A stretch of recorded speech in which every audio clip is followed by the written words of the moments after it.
Assalamualaikum warahmatullahi wabarakatuh. Perkenalkan, saya Stevi Galan Jinjinai, mahasiswa Fakultas Hukum Universitas Dr. Sutomo, Surabaya. Saya ditugaskan oleh dosen mata kuliah pendidikan anti korupsi untuk mewawancarai masyarakat, pendapat masyarakat tentang apa itu korupsi, penyebab terjadinya korupsi, serta solusi agar tidak terjadinya korupsi.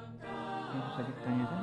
Saya Stevi Galan Jinjinai, mahasiswa Fakultas Hukum Universitas Dr. Sutomo, Surabaya. Saya ditugaskan untuk mewawancarai masyarakat, pemahaman mereka tentang korupsi. Jadi, menurut pendapat Masnya, apa itu korupsi, apa yang menyebabkan terjadinya korupsi, serta apa solusi menurut Abang untuk mengatasi korupsi tersebut? Kenapa kok mereka melakukan itu? Ya karena ada peluang, ada celah untuk melakukan korupsi. Sebenarnya kalau penanganannya itu sebenarnya kita memperkuat di regulasi hukumnya, untuk kenapa mungkin kurang kuat mungkin dari sisi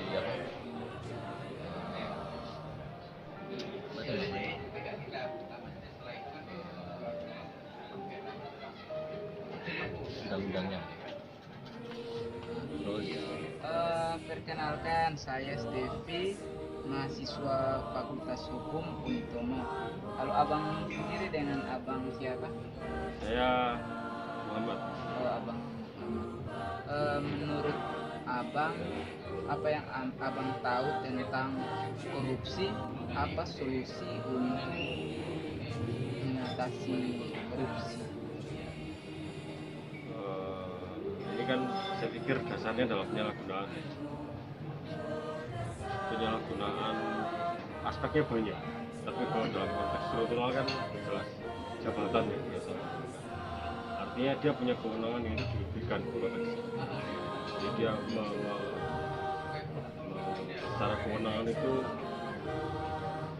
lebih pada ya seharusnya itu bukan tupoksinya. Kalaupun itu sampai dengan tupoksinya, dia akan melebihkan kewenangan ini yang membuat celah kesempatan untuk koruptif.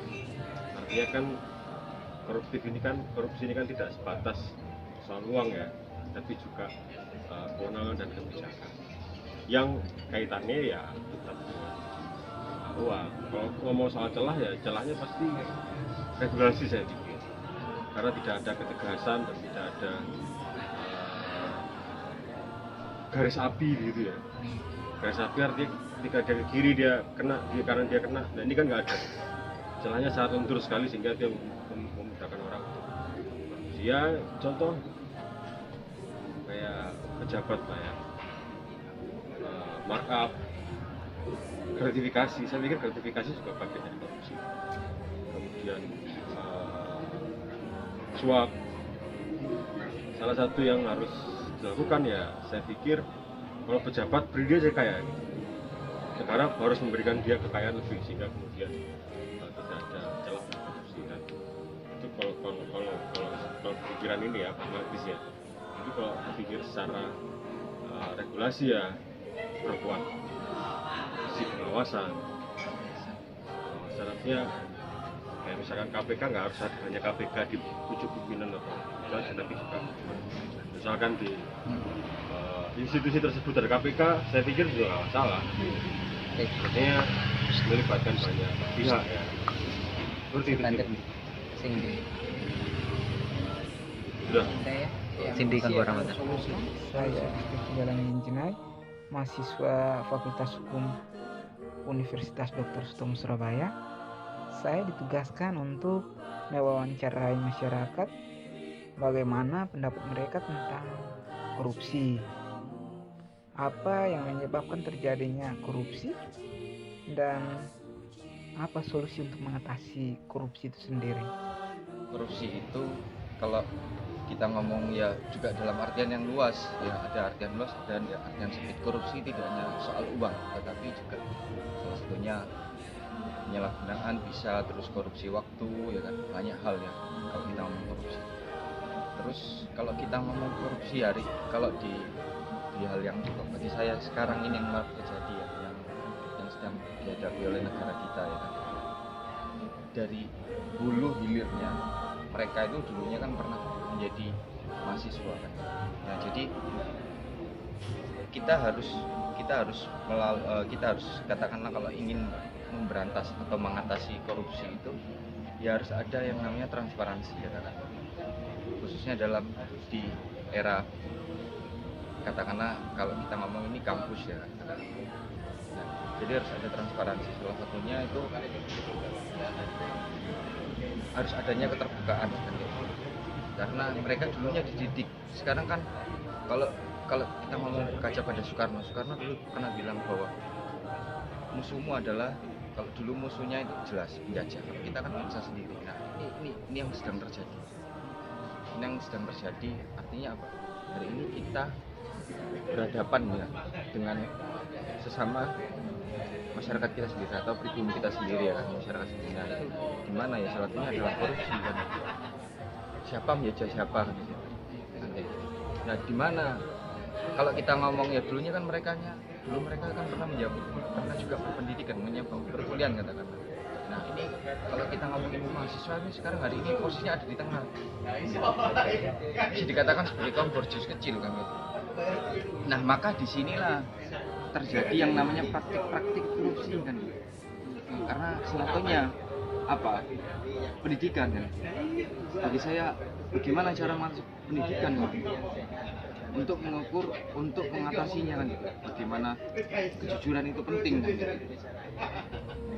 Seperti itu. Jadi hulu hilirnya harus hulu hilirnya ya mahasiswa kan. Jadi jangan biarkan katakanlah kampus juga memasuki Merdeka Belajar ini kan sesuai dengan apa, kurikulum. Katakanlah kurikulumnya juga harus sesuai dengan kondisi sekarang menurut saya. Satunya korupsi, bukan korupsi hanya dipahami sebagai ya jargon-jargon saja. Kita tolak korupsi, tapi tidak seperti itu, tapi lebih pada perilaku kan di tataran terbawah pun ya.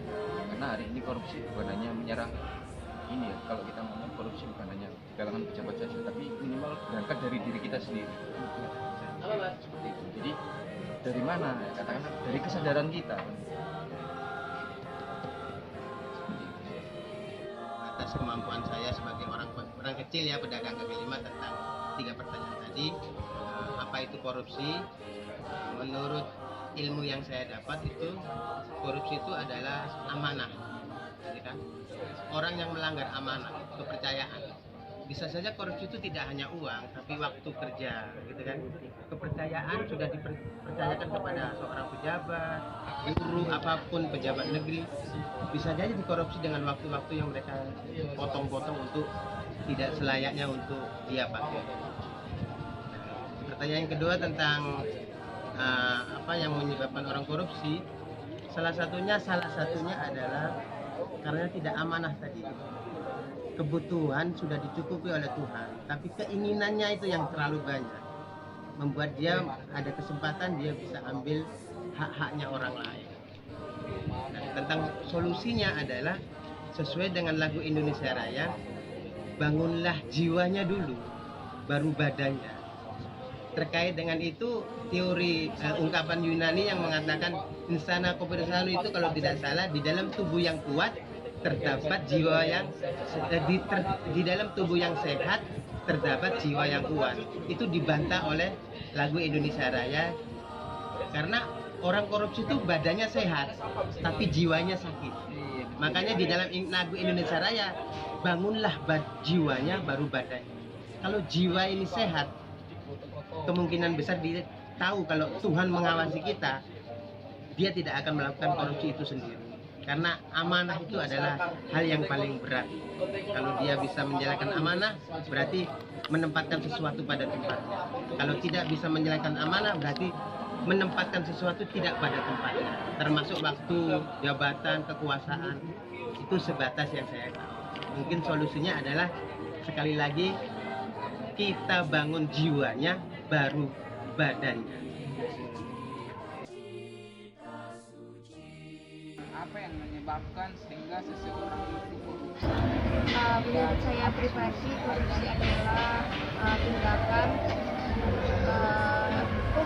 yang tidak boleh kita lakukan selama menjadi anggota atau orang bagian pemerintahan. Apa yang membuat seseorang itu korupsi? Yang membuat orang korupsi itu seperti ini contohnya, mereka tergiur akan uang yang dikasih oleh masyarakat dalam hal apapun. Apa solusinya agar tidak terjadinya tindakan korupsi tersebut? Solusinya seperti ini, kita ada di setiap daerah ada penyuluhan supaya bisa mencegah korupsi tersebut dengan cara melaporkan hartanya kepada negara. Baik, terima kasih atas waktunya, Kak. Ya, sama-sama. Permisi Bang, saya ingin tahu pendapat Abang. Apa itu korupsi? Apa yang menyebabkan terjadinya korupsi? Serta apa solusinya untuk mengatasi tindakan korupsi tersebut? Bagaimana menurut Bang? Sebuah perbuatan yang tercela pastinya, yang sangat dilarang dan sudah terjadi di negara manapun, baik di Asia dan Eropa. Khususnya korupsi itu biasanya dilakukan oleh aparat-aparat pemerintah yang mana mereka tidak bertanggung jawab dan melakukan sebuah tindakan atas hilangnya arah pendanaan dari pemerintah kepada masyarakat. Yang satu seperti itu yang mungkin secara garis besarnya seperti itu. Jadi menurut kakaknya kalau terjadinya korupsi, berarti apa solusi untuk mengatasi permasalahan tersebut? Kalau kita membicarakan solusinya, kita ini kan harus tahu problemnya itu seperti apa. Hal-hal yang memfaktori kenapa korupsi itu terjadi di negara kita, betul kan? Yang pertama, ketika saya melihat mengidentifikasi problem seperti ini adalah kurangnya moral, pendidikan moral tentang sebuah tanggung jawab oleh orang-orang yang akan menjabat masyarakat itu sendiri.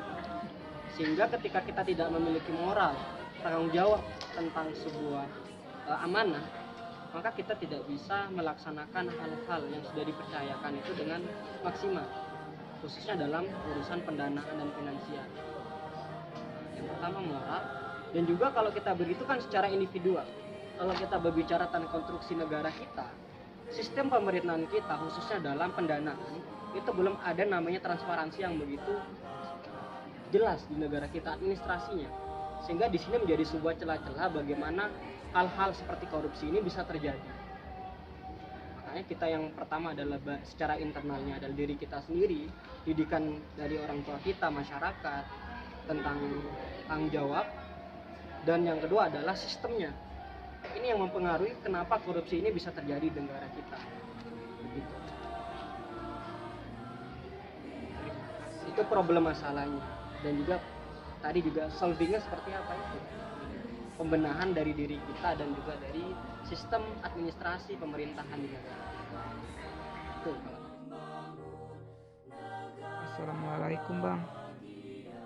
Perkenalkan, saya Stevi Galan Jinjinai, mahasiswa Fakultas Hukum dari Universitas Dr. Sutomo Surabaya Bang. Saya ditugaskan untuk mewawancarai masyarakat, apa pendapat mereka tentang korupsi, apa yang menyebabkan seseorang itu korupsi, dan apa solusi untuk mengatasi tindakan korupsi itu sendiri. Orang korupsi itu penyalahgunaan jabatannya, dan dia makan uang rakyat, makan uang negara tapi untuk rakyat tapi dikorupsi. Terus orang bisa berbuat seperti itu karena kemungkinan besar akhlaknya kurang akhlak dalam agama, dan pendidikannya kemungkinan besar juga minim lah daripada orang yang berpendidikan dan berakhlak mulia, terus takut sama Tuhan Yang Maha Esa. Terus cara mengatasinya sih lebih baik dengan cara kalau sudah terbukti dihukum mati, biar nggak ada lagi pejabat-pejabat yang korupsi di Indonesia ini. Saya sangat setuju. Assalamualaikum Pak. Perkenalkan, saya atas nama Stevi Galan Jinjinai, mahasiswa Fakultas Hukum. Saya ditugaskan oleh dosen mata kuliah pendidikan anti korupsi untuk mewawancarai masyarakat dengan latar belakang yang berbeda, antaranya mahasiswa, dosen, pedagang asongan, ojek online, dan penegak hukum. Menurut mereka, apa itu korupsi, apa yang menyebabkan terjadinya korupsi, dan apa solusi untuk mengatasi tindakan korupsi. Kita tidak bekerja tapi kita dibayar, itu termasuk korupsi. Nah, tapi dalam dunia pendidikan, korupsi itu kalau menurut saya tidak hanya uang, waktu itu juga bisa dikorupsi. Contoh misalnya, kalau kita itu dijadwalkan untuk belajar mengajar selama 1,5 jam untuk menyampaikan materi supaya mahasiswa paham, tapi ketika saya hanya menyampaikan 30 menit kurang dari waktunya, maka itu sebenarnya saya juga termasuk korupsi. Nah, saya tidak ingin melakukan hal itu karena saya paham kalau korupsi itu berarti tidak sesuai. Itu saja. Jadi menurut Pak, solusi untuk mengatasi hal tersebut, korupsi, gimana menurut Pak? Ya, kalau untuk solusi mengatasi korupsi itu kita lihat dulu penyebabnya. Apa yang menyebabkan dia bisa korupsi itu seperti apa? Nah, sebenarnya yang jadi poin pentingnya adalah diri kita sendiri, diri orang itu sendiri. Kalau misalkan saya, setiap orang pasti punya kesempatan untuk korupsi, tapi bagaimana kita menanamkan pada diri kita penyebab korupsi itu apa? Kalau misalkan kita merasa bahwa kita pengen enaknya saja, itu yang harus dibuang. Jadi, contoh kalau misalkan saya sebagai dosen, saya ngajar misalnya, oh hari ini minggu ini bertepatan dengan tanggal merah. Terus sebenarnya kalau saya nggak ngajar, nggak ada masalah kan, tetap berjalan. Tapi saya ingin memulai dari diri saya sendiri untuk memberantas itu. Jadi saya harus mencari pengganti lain untuk ngajar di hari yang lain. Itu salah satu solusi yang bisa saya berikan dari sisi saya sendiri sebagai seorang pengajar. Nah, untuk masalah yang lain pasti dilihat dulu penyebabnya apa. Nah, untuk solusinya harus mengetahui penyebabnya itu supaya dia bisa memangkas penyebab itu agar korupsi tidak terjadi. Assalamualaikum Bu. Perkenalkan, saya Steve Galan Jinjinai, mahasiswa Fakultas Hukum. Saya ditugaskan oleh dosen pendidikan korupsi untuk mewawancarai masyarakat dengan latar belakang yang berbeda, bagaimana pemahaman mereka tentang korupsi, apa yang menyebabkan terjadinya korupsi, dan apa solusi untuk menangani tindakan korupsi. Korupsi di acara tersebut karena adanya peluang. Nah, bagaimana untuk menindaklanjuti supaya tidak terjadi korupsi nepotisme itu bisa dengan didirikan pengawas sekolah, pengawas universitas. Jadi misalnya korupsi itu kalau nggak diawasi ya berjalan gitu aja gitu loh, nggak ada yang ngawasi gitu loh dari lembaga tersebut, lembaga independennya. Misalkan setiap 3 bulan sekali universitas ini diawasi oleh lembaga independennya, diawasi keuangannya.